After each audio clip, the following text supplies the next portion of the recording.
Vamos lá, queridas. Hoje nossa aula a gente vai começar no módulo 2, tá? A gente vai começar em poliedros, tá? Nossa primeira unidade de matemática. Bom, o que são poliedros? Vocês estão vendo alguns exemplos aí, tá? Na imagem. Poliedros são figuras formadas por polígonos, tá vendo? Que aqui, ó, eu tenho um polígono, que é o triângulo, aqui eu tenho outro polígono. Aqui eu tenho outro polígono, aqui também, tá ok? Então, são figuras que são formadas por polígonos, tá? Então, vamos lá. São figuras geométricas espaciais cuja superfície é formada apenas por partes planas. Em um sólido de superfícies planas são chamadas de faces. Ou seja, todas aquelas partes lá que a gente viu planas, que são os polígonos, essas são chamadas de faces, tá? As linhas em que as duas superfícies se encontram são chamadas de arestas. E os cantos em que as duas arestas se encontram são chamados de vértices. As superfícies são formadas apenas por polígonos, foi o que a gente tinha falado lá no começo. Então, vamos lá. Aqui na imagem, tá? Aqui eu botei um exemplo para vocês, as arestas, ou seja, são as linhas, ok? É isso aqui, ó. Aresta é a linha, tá? Beleza? Então, aqui, ó, nesse daqui, a aresta é isso aqui, tá bom? Agora, vamos lá. Os vértices, tá? São os pontos. Então, tem um vértice aqui, tem outro vértice aqui, tem outro vértice aqui, tem outro aqui, tá?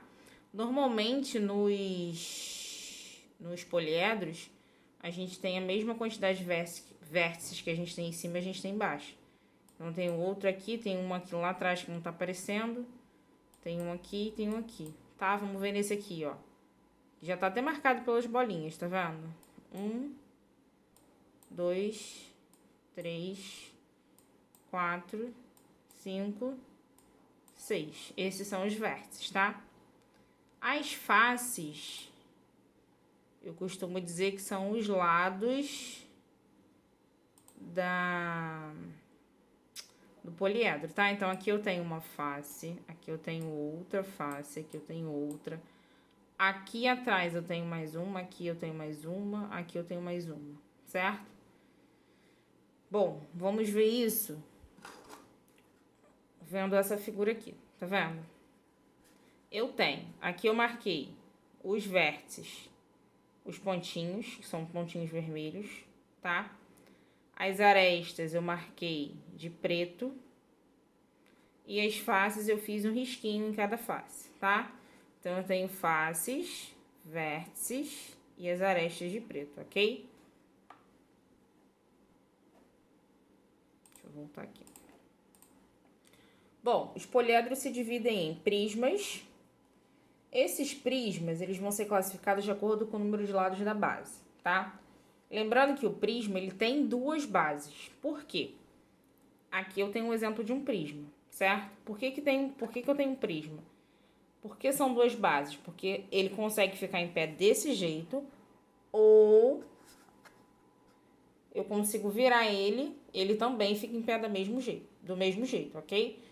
Então, como é que a gente vai diferenciar o prisma da pirâmide? Os prismas, eles têm duas bases e a pirâmide não. A pirâmide tem uma base só, tá? Mas a gente vai ver lá já já. Então, vamos lá. A gente vai olhar qual é o polígono que forma a base desse prisma.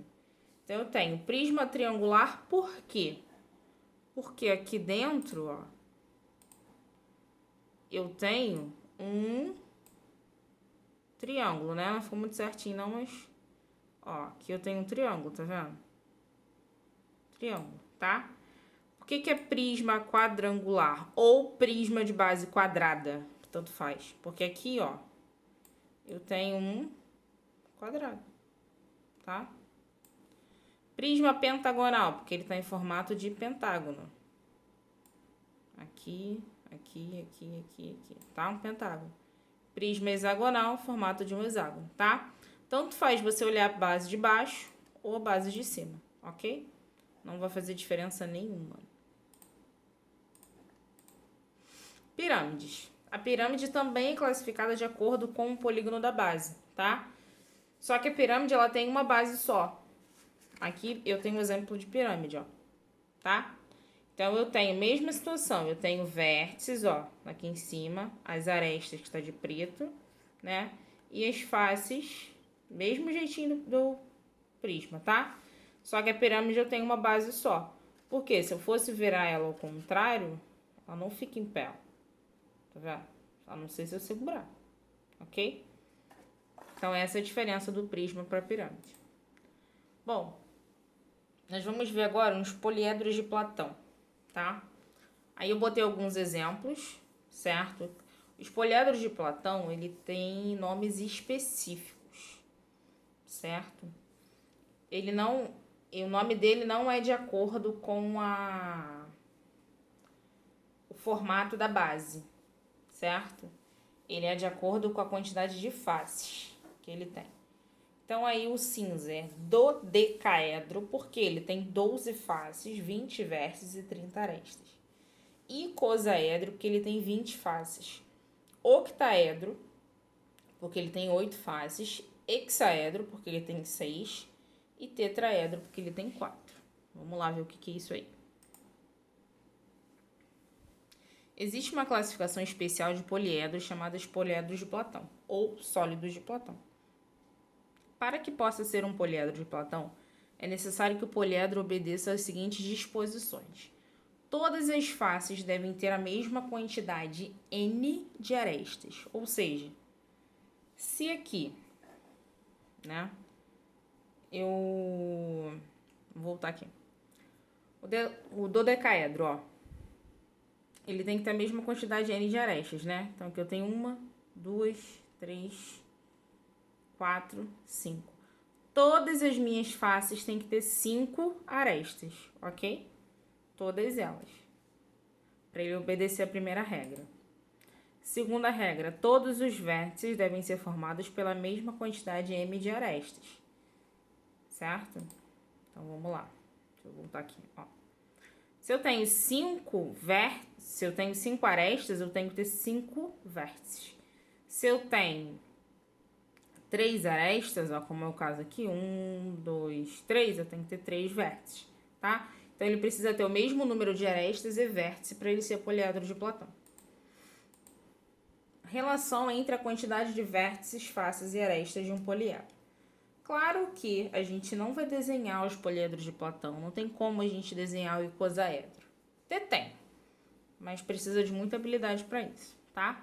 Então, por isso a gente vai usar essa fórmula para facilitar o meu processo. A minha fórmula é V mais F igual a A mais 2. O V significa vértice, o A, arestas e o F, faces, tá? Como é que eu vou fazer isso? Ele vai me dar aqui um poliedro, tá? Como ele me deu esse exemplo aqui, ok?